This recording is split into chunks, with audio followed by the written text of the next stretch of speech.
Ayan, welcome back. Ayan po, magluluto tayo ng mais, dinengdeng na mais. Ayan, masarap po yan. Malinamnam. Pwede po rin siyang gataan para kakanin, ganyan.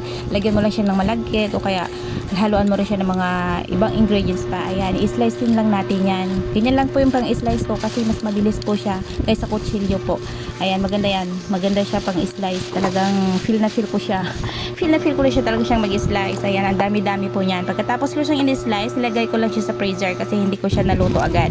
Ayan, nilagay ko lang yan sa freezer. Ayan, medyo ano siya, nag-freeze na talaga siya. Ayan, nag-aro na rin ako ng dahon ng ampalaya. Ayan, nahimay ko na rin yon. Ayan, pinakuluan ko siya. Nagpakulo ako ng tubig at tapos ulo-ulo siya ng yellow pin. Ayan, kasi para naman masalasa yung ating dinengdeng na mais. Ayan, tinanggal ko muna yon. Ayan, tapos yan, nilagay ko na siya nagpakulo ako ng bagoong na may tubig na bagoong. Ayan, nilagay ko na rin yan, mais na yan.